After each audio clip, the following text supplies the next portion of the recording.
fairly quick call, I think, this morning. Oh, actually, it's selling a little more now. Fairly quick call this morning.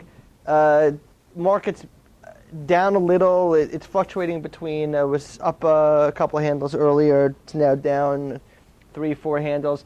It's looking like it's going to open down in a range, maybe about 5 points, 3 to 5 points. Maybe it opens a little. If it opens closer to that 3 to 5 point area, it's looking to bring shorts in. You've got to look if there are real sellers. If there are no real sellers coming to the market and it's just keeping the market, at that level, then what it's probably going to end up doing is ripping it up, bringing the shorts in, ripping it up, squeezing the shorts.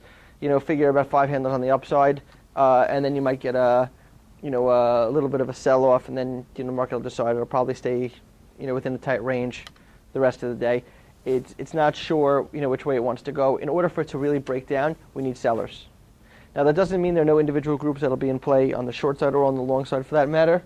On the long side, it's going to be anything that you can pick up from the bottom that starts to rip up. On the short side, keep your eyes on a few things. Keep your eyes on gold. Gold has been everyone's baby for a while. It's been flying. Today's the first big day down on the commodities, trading down overseas, and I don't see the commodity strengthening right at this moment.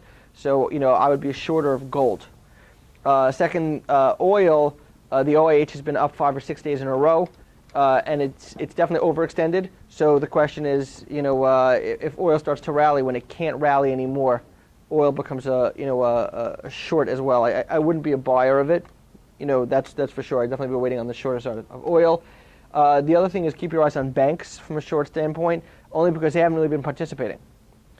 Less for the fact that they're weak than they haven't been participating in this rally. So if you're seeing weakness in banks, kind of don't be afraid to jump on them. They're a group that hasn't been strong anyway. Aside from that, if the market does what we think now, about a minute or 2 or 3 ago, the spiders and the diamonds were trading positive. Things were looking a little stronger. Now they pulled in a little. It's gonna play this game. It's gonna take probably a half hour just to really determine which way we want to go. So be careful during that period of move.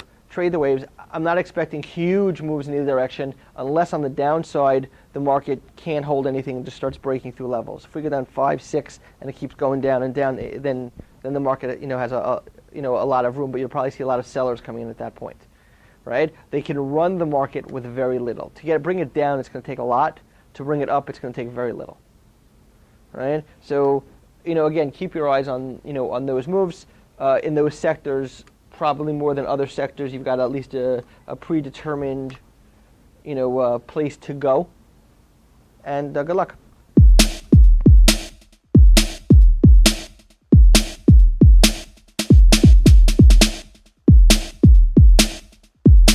Da